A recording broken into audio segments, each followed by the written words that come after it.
Good morning. Jesus tells us the parable of the Good Samaritan. And just in case you haven't heard it before, someone has been attacked, beaten up and left for dead, lying in a ditch on the side of the road. Now imagine yourself there at that scene, looking at the poor fellow lying there.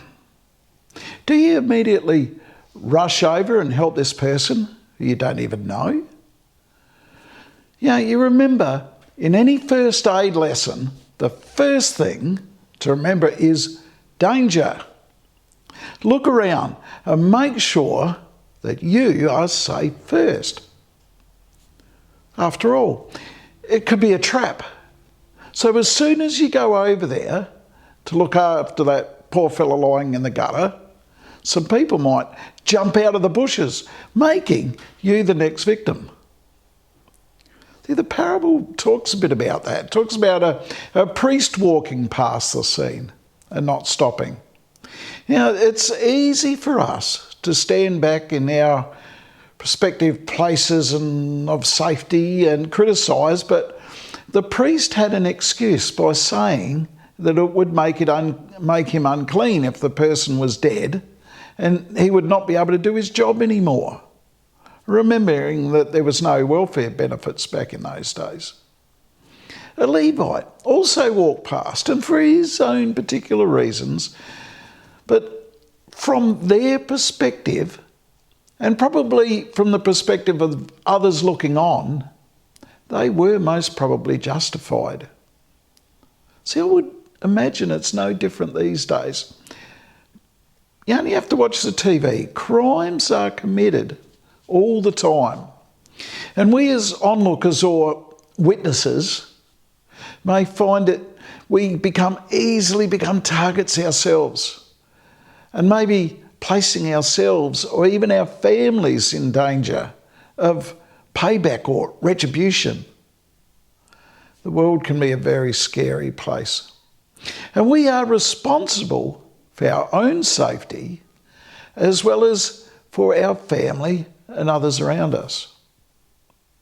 It ended up as a Samaritan who, remember, was looked down on and despised by the Jews of his day. He stopped and gave the poor guy a hand.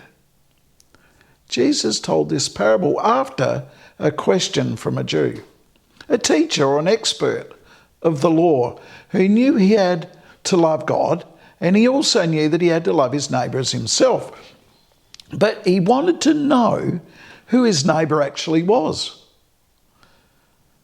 He asked the question in Luke chapter 10, verse 29. But he wanted to justify himself, so he asked Jesus, "And who is my neighbour?" So we can ask the same question today. And who is my neighbour? The teacher of the law gave Jesus this answer in Luke chapter 10:37. The expert in the law replied, "The one who had mercy on him."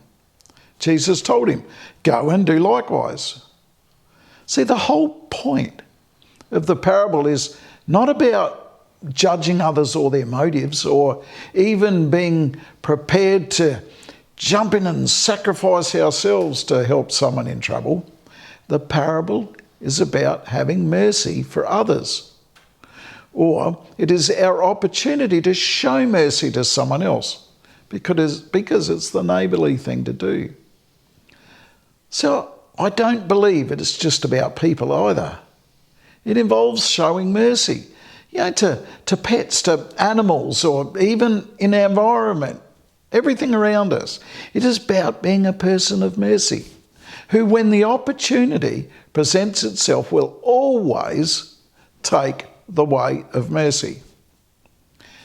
Helping where we can and trying to always do the right thing by others. From a Christian point of view, the Samaritan was a person who was looked down on and despised by others. And very often, we can feel that same way too.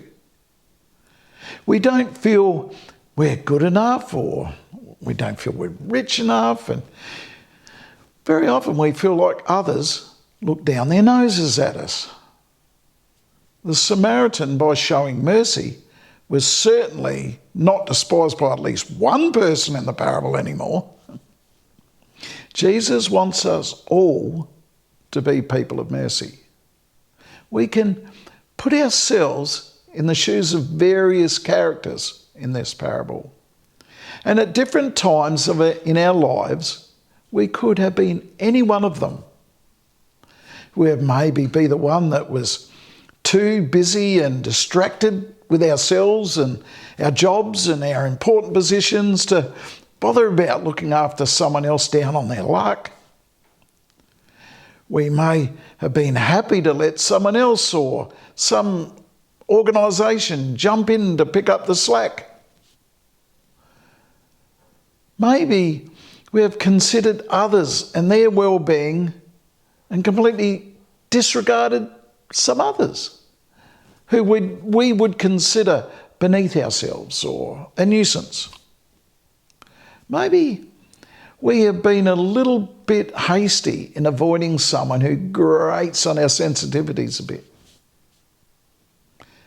Maybe we have been the Good Samaritan and jumped in with both feet and tried to help someone, but have not had any appreciation from anybody and maybe gotten ourselves in a bit of strife or maybe copped a bit of a smack for it. So we just don't bother anymore. You know, and as well, it's difficult to be a lowly, despised Samaritan while others put us down. Or maybe we've been the victim, you know, beaten up, bleeding and lying in the gutter. Life has beaten us down and mercy is a thing that others receive. Jesus is the one Good Samaritan. He is the one who was despised and rejected. He was the one beaten and left for dead, so he knows what it's like for us. He is the one who will bind our wounds and patch us up. He will go out of his way to help us and to make sure we are well looked after. Mercy is something that Jesus shows us. So it is mercy that we show others. Let us all be a people of mercy. Thank you for listening to me today, and have a great week.